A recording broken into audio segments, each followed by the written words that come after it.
The Subtle Art of Not Giving a Dog. The rest of the book, Part 2. Welcome to my channel, and in case you want to know, I'm on page 5. The feedback loop from hell. There is an insider's quirk to your brain that, if you let it, can drive you absolutely batty. Tell me if this sounds familiar to you. I'm gonna read it. You get anxious about confronting somebody in your life.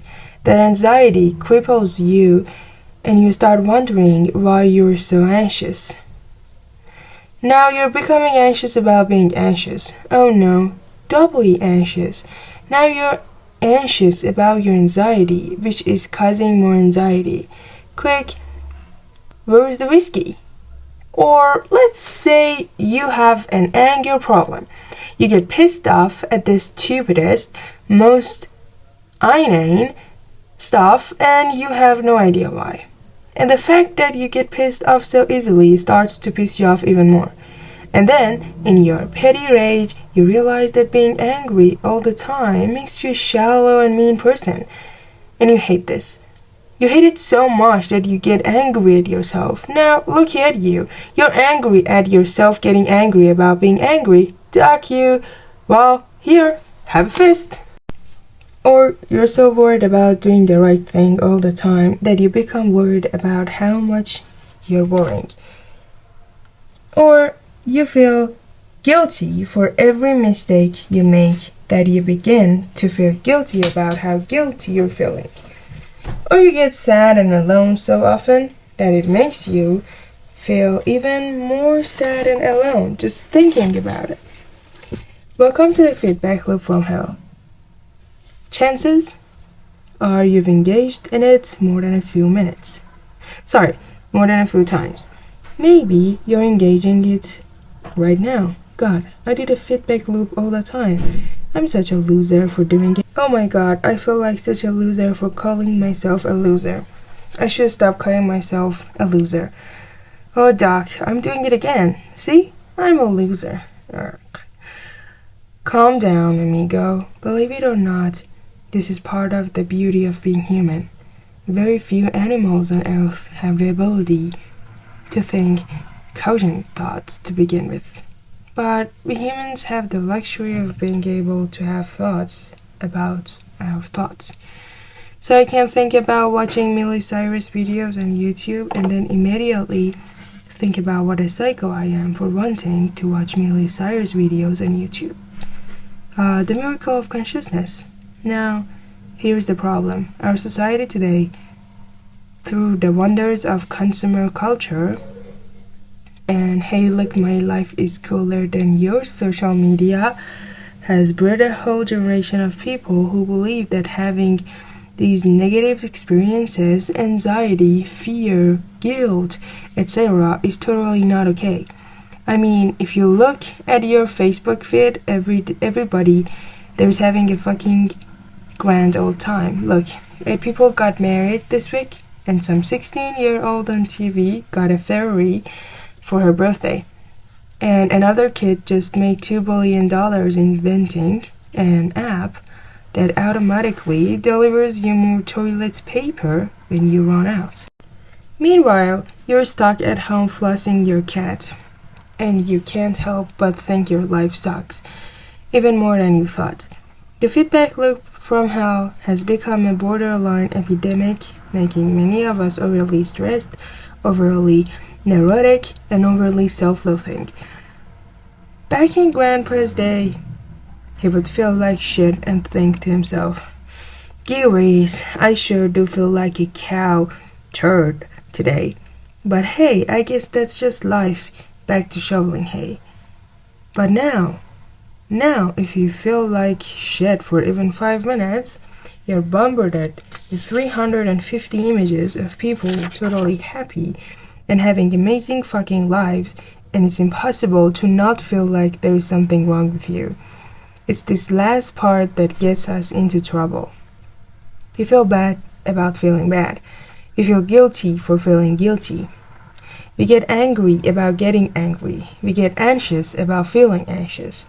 What is wrong with me? This is why not giving a dog is so key.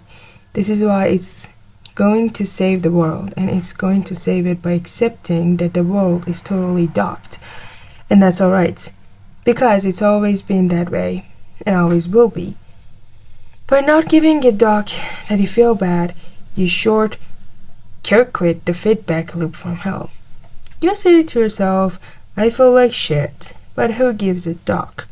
And then, as if sprinkled by magic dog-giving fairy dust, you stop hating yourself for feeling so bad. George Orwell said that to see what's in front of one's nose requires a constant struggle.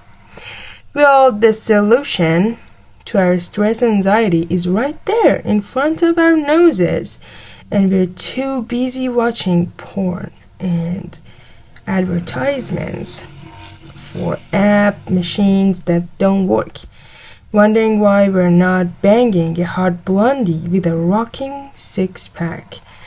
To notice, we joke online about first world problems, but we really have become victims of our own success.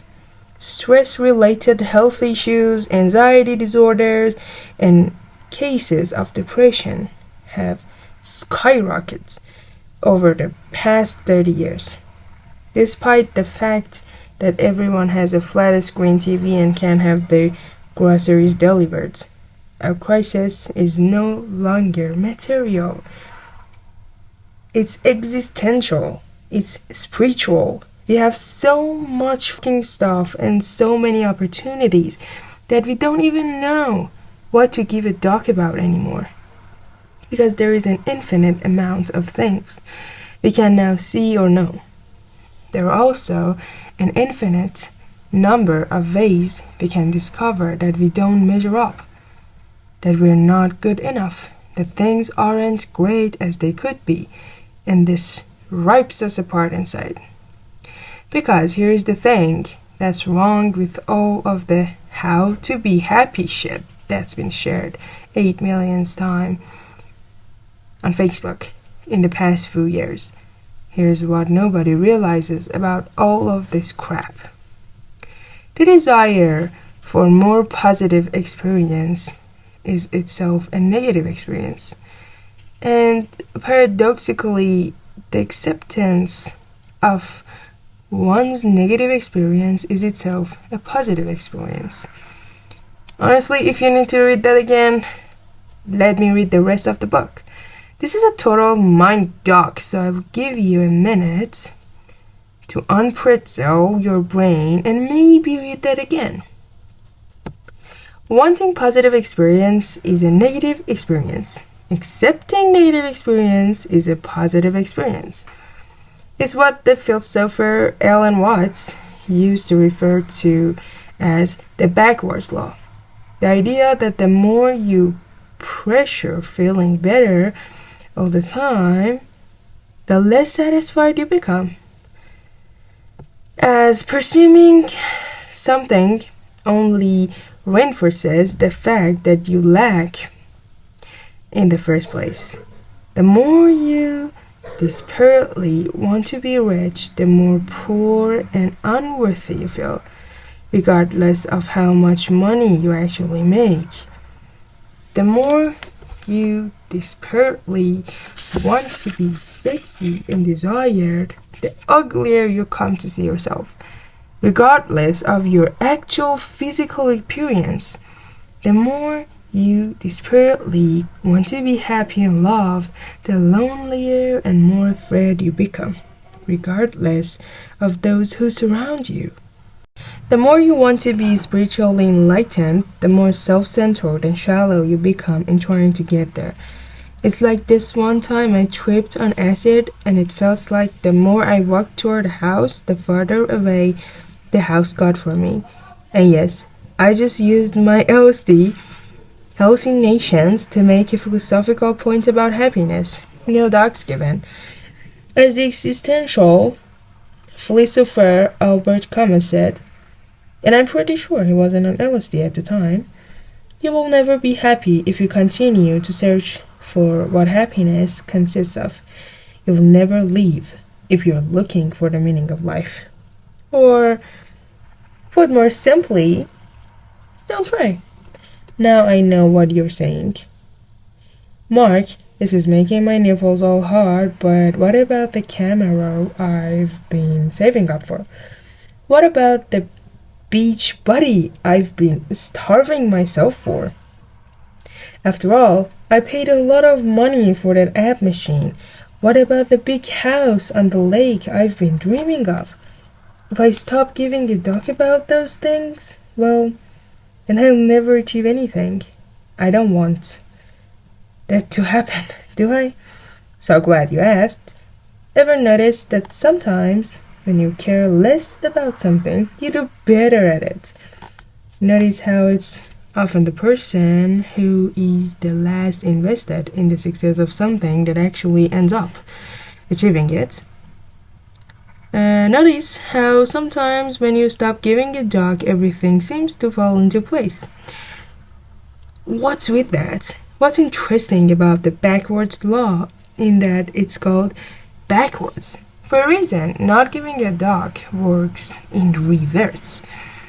If pursuing the positive is a negative, the pursuing the negative generates the positive. The pain you pursue is in the gym results in better all-around health. Sorry for that sound, it's not in my hands. Somebody just moved. Okay, let me read that again. The pain you pursue in the gym results in better all-around health and energy. The failures in business are what lead to a better understanding of what's necessary to be successful. Being open with your insecurities paradoxically make you more confident and charismatic around others. The pain of honest confrontation is what generates the greatest trust and respect in your relationships. Suffering through your fears and anxieties is what allows you to build courage and perseverance. Seriously, I could keep going, but you get the point. Everything worthwhile in life is won through surmounting the associated negative experience. Any attempt to escape the negative, to avoid it or squash it or silence it or backfires. The avoidance of suffering is a form of suffering. The avoidance of a struggle is a struggle. The denial of failure is a failure. Hiding what is shameful is itself a form of shame. Pain is an inextricable thread in the fabric of life, and to tear it out is not only impossible but destructive. Attempting it, to tear it out, unravels everything else with it. To try to avoid pain is to give too many talks about pain. In contrast, if you're able to not give a talk about the pain, you become unstoppable. In my life, I have given a talk about many things. I've also not given a talk about many things. And like the road not taken, it was the talks not given that made all the difference.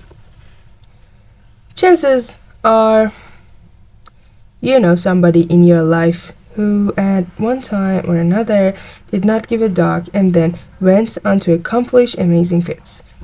Perhaps there was a time in your own life when you simply did not give a talk and excelled to some extraordinary hate. For myself, quitting my day job in finance after only 6 weeks to start an internet business ranks pretty high up. There in my own, didn't give a duck. Hall of Fame. Same with deciding to sell most of my positions and move to South America. Ducks given? None. Just went and did it.